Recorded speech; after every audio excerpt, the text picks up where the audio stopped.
Je m'appelle Maëlle, j'ai 18 ans et je suis chanteuse. Ça va comme description? Je sais jamais comment me décrire à chaque fois, je sais jamais quoi dire. Sur un coup de tête, une gueule de joie, j'écris, je chante à l'encre de mes envies.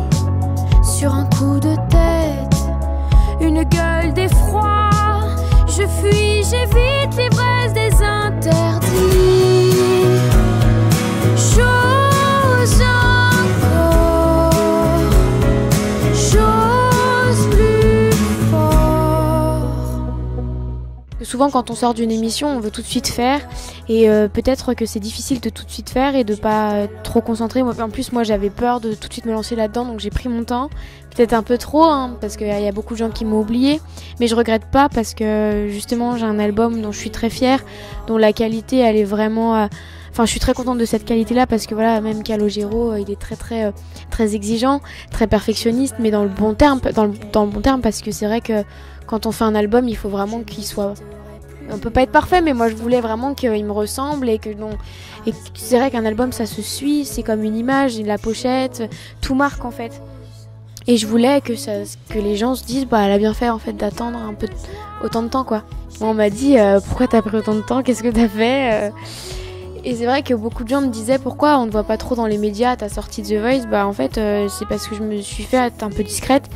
Je me voyais pas faire de la télé parce que j'aurais pas dit grand chose, parce que j'étais pas prête en fait à dire ouais je veux faire ça, je veux parler de ça dans mes chansons. J'avais besoin de temps pour réfléchir. J'avais mon bac de français, mes euros de français 2 semaines après. Donc je me voyais pas tout de suite me mettre la tête dedans. Donc j'ai préféré attendre et j'ai rencontré Calogero. Donc de fil en aiguille ça s'est lancé quoi. J'ai eu plusieurs opportunités, mais quand même, Calogero, c'est vraiment l'artiste que j'écoutais que j'écoutais. Parce que voilà, tous les allers-retours qu'on faisait avec mon père en voiture, on écoutait ses albums. Donc c'est quand même ouf de se dire, tu travailles avec le gars que t'écoutais comme ça, dont les chansons, elles te faisaient passer de là à là. Enfin, en fait, il a ce pouvoir-là de nous faire passer de là à là. Enfin, je trouve qu'il virevolte un peu. C'est un peu un oiseau.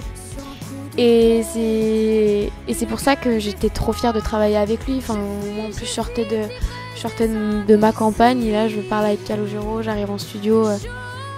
Enfin, je suis trop fière quoi. Même qu'il a accepté de bosser avec moi. Même il fait pas souvent des albums comme ça, des projets. Donc je suis très contente quoi. Mes chansons elles parlent pas de moi. Enfin certaines si.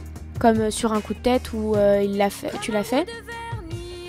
Mais il y a beaucoup d'aspects de la société autour de moi, de ce qui se passe autour de moi. Après moi j'ai 18 ans, je sais pas tout.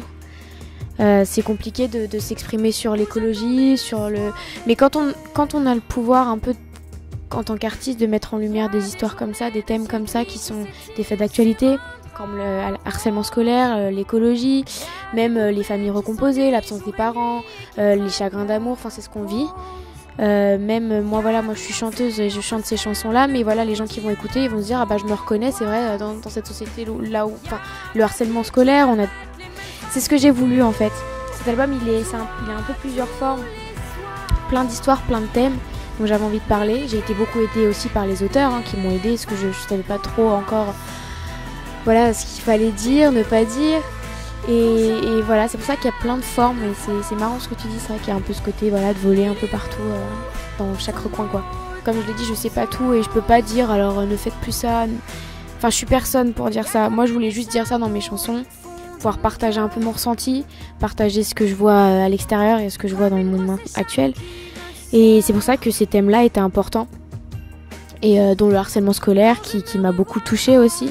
C'est un texte écrit par Paul École, un auteur incroyable d'ailleurs.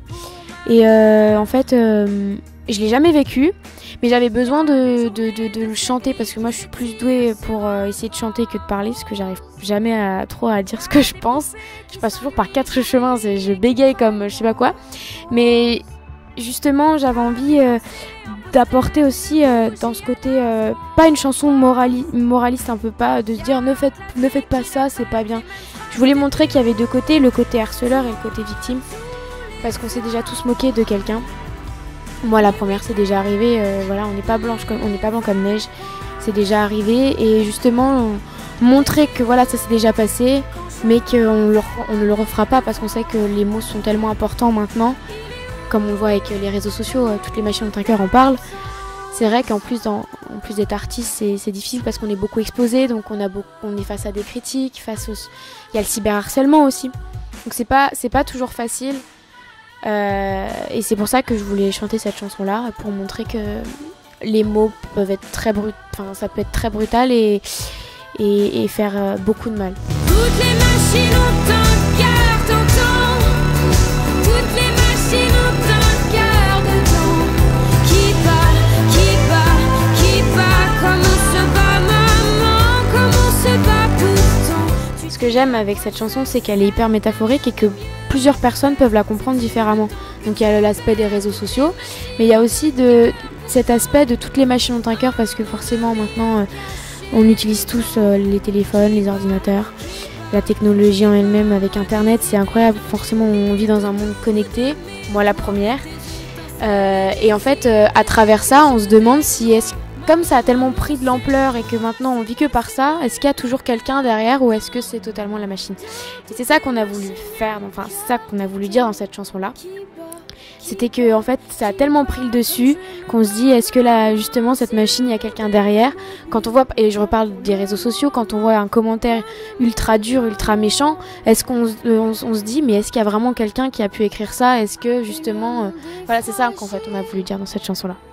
Pour le moment là j'ai beaucoup de promos, mais au niveau des concerts je veux pas me lancer sur scène directement, je veux quand même attendre que voilà l'album soit bien écouté, que les gens s'imprègnent un peu de mes chansons, parce que je trouve ça dommage de direct aller sur scène et voilà il y aura les concerts à moitié vides, c'est dommage je trouve. Il faut laisser le temps aux gens d'écouter, qu'ils comprennent bien, parce que c'est vrai qu'il y a beaucoup de sens à travers ces paroles là et j'espère que du coup ça plaira et que je puisse monter vite sur scène.